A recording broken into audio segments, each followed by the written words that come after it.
And welcome back to more Kirby Star Allies.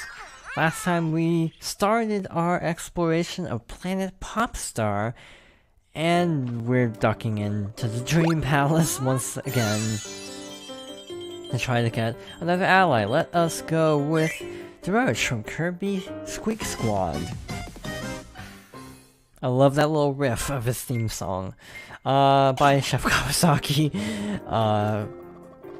I mean, he's cool and all, but he's a little OP because of free heals. So Roach's attacks are largely based on Kirby Squeak Squad. So he has like the bomb throw, the ice beam, the teleporting. Here we have some other, I think this is Kirby's adventure. So we have a new move called Spider. Does whatever a spider Kirby can, but he can bounce off his own webs, can ensnare enemies. I mean, puns aside, I wasn't entirely joking. He's extremely good, actually. Just broke all that stuff. I think this is down and down up Y? No, up Y? Down Y. Okay, move list. Wait, no, that's actually right. Hold up. If you hold up, your friend move is the friend bounce, allowing you to reach the switch, get all the goods. Again, you thought I was joking about all the Spider-Man remarks. I really want to play Spider-Man right now. Not even gonna sugarcoat. That game looks really good. Just saying. I'm gonna friend bounce again. Oh, Scarfy, no, you ruined my plan to demonstrate something. But yeah, the friend bounce can go through enemies, making it very powerful. Orange Ocean, I think. Again, extra stages tend to reuse a lot of music. So that was a fire bomb. That was from I want to say second fight. I don't know if he did that in the first fight. The first fight being the one in the ice world, the second fight being the one in the in space. Wow, we already have the puzzle piece.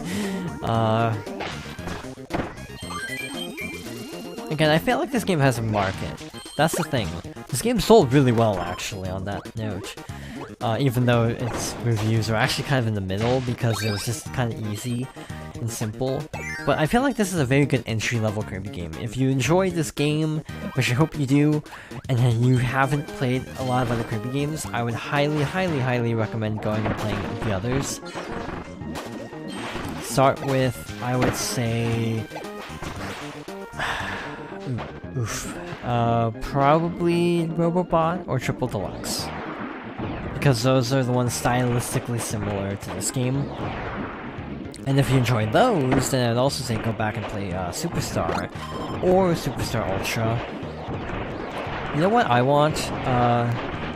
In the time that I'm recording this, Nintendo Switch Online started like a couple weeks ago. And they have a thing where you can play NES games online, and well, a lot of people are like, why NES games? I think it's a really cool idea, and there are supposedly, this is a rumor, taken with a pile of salt as with anything in the Nintendo rumor mill, supposedly there might be plans to put Super Nintendo games on as well. If they do that, I would love Kirby Superstar, or Dream Course. I would love Kirby's Dream Course. Actually, I've never played it, but it seems like a perfect multiplayer game for this platform. So, I think that the online, like the online virtual console, basically is what it is, except through a subscription, like kind of a Netflix style thing.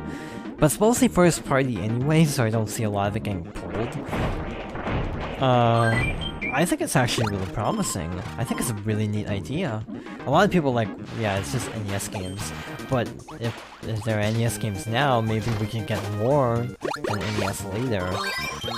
Online Mario Party 2 is what I'm really holding out for. Online Pokemon Stadium would be awesome, actually. Crash. We're not using Crash. It's actually a little different because I think you have to hold down the attack button instead of just pressing the Y button. Meaning you can't accidentally use Crash. Trust me, that actually happens in my case. Especially when bouncing between control setups. You know, I said adventure. I don't think this is adventure technically. I think this is actually Nightmare in Dreamland.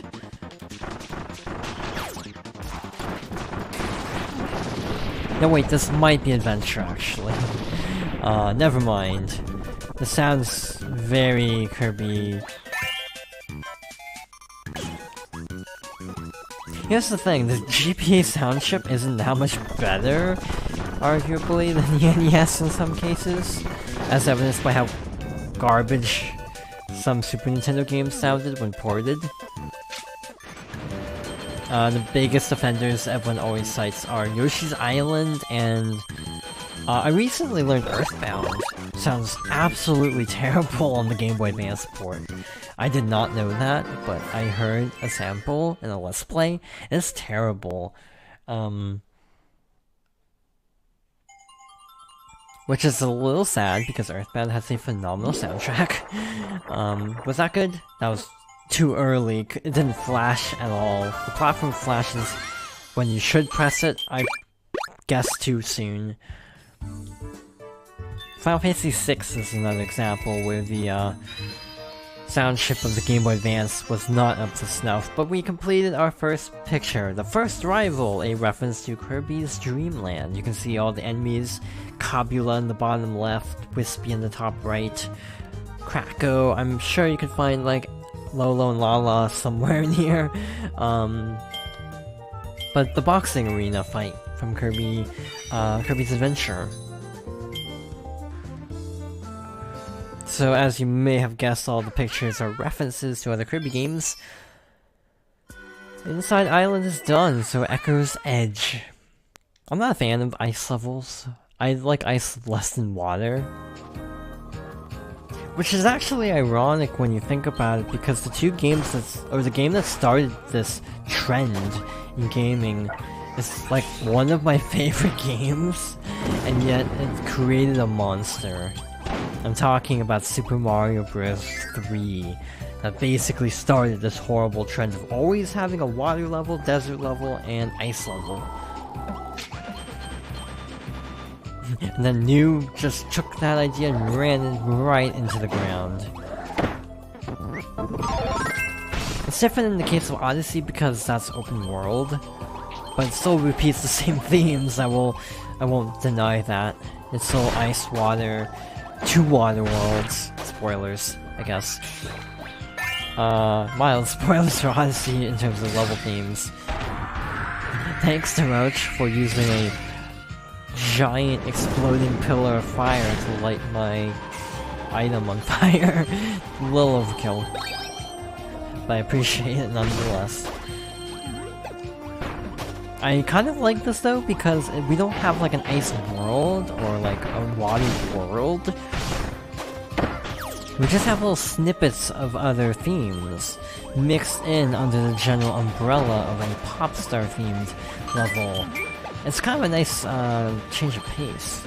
This is actually a fun sequence because you have to use the wind to kind of just push you through back and forth. And of course with fire you can break all the ice. Like so. Also, this is really good music. Like, I'm gushing a lot about the music in this game because the music is actually really good. So we have... oh, that wind is less powerful than I thought, so I almost fell. That's Mike.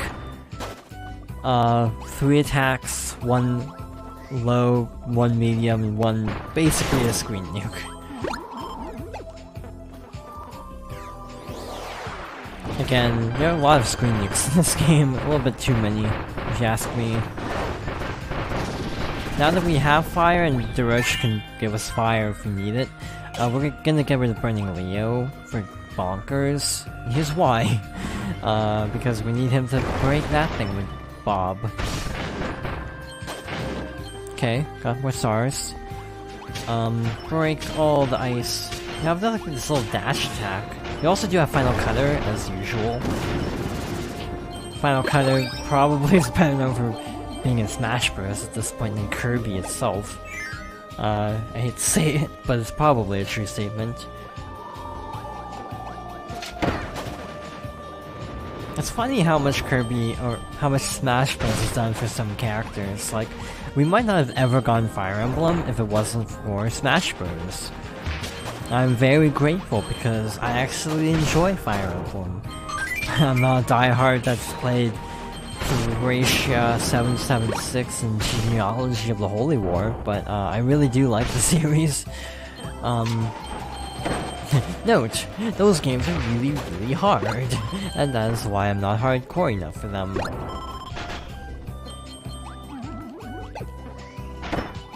I'm way not hardcore enough for those games. Maybe someday I'll try to like stream them. Like do a blind stream of Thracia, and do it deathless, and then the entire stream will just be scumming. Yeah, that'd be a good idea. But anyway, Kirby.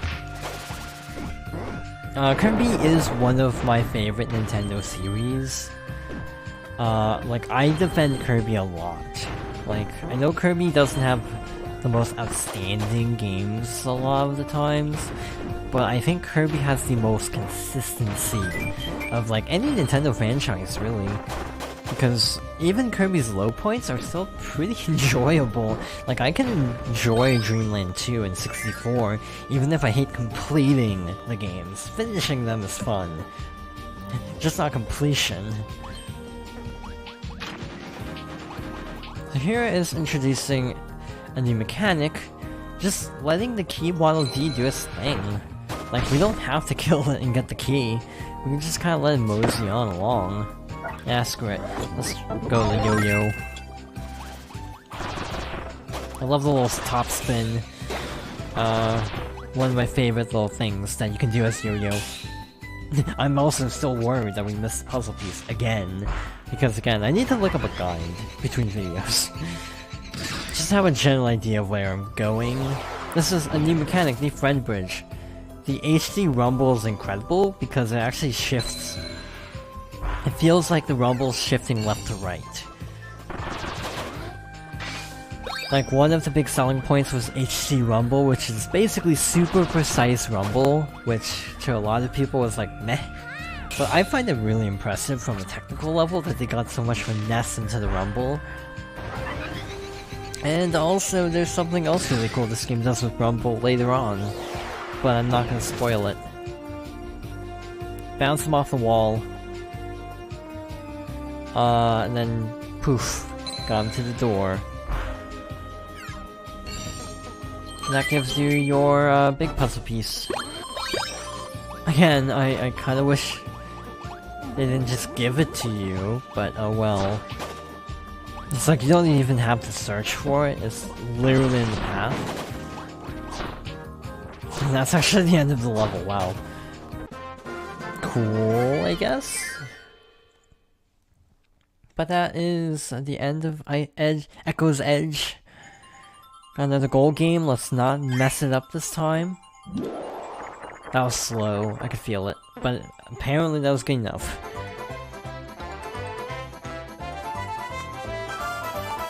I've played enough Kirby to know if I'm going to do well on the gold game just by input alone. Because, like, Return to Dreamland did this, Adventure did this. I'm used to this kind of goal game in Kirby. Which goes to show I've played every mainline Kirby game. The only games I'm missing are the Puyo Puyo one.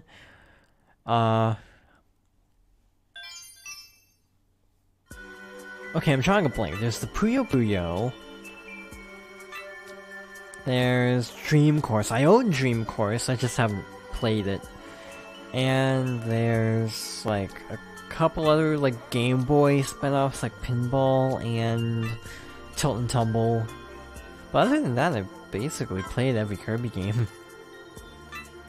So again, I get a lot of the references, which is a fun feeling. But even if you don't get all the references, this is a very good starting place for Kirby. 42 lives. That's the meaning of life. Nature's Navel! We have ourselves a lava level next time, and we yet again have a secret level. So, with that all being said and done, next time, we're gonna take on those levels. So, thank you for watching, and I hope you join me next time for more Kirby Star Allies.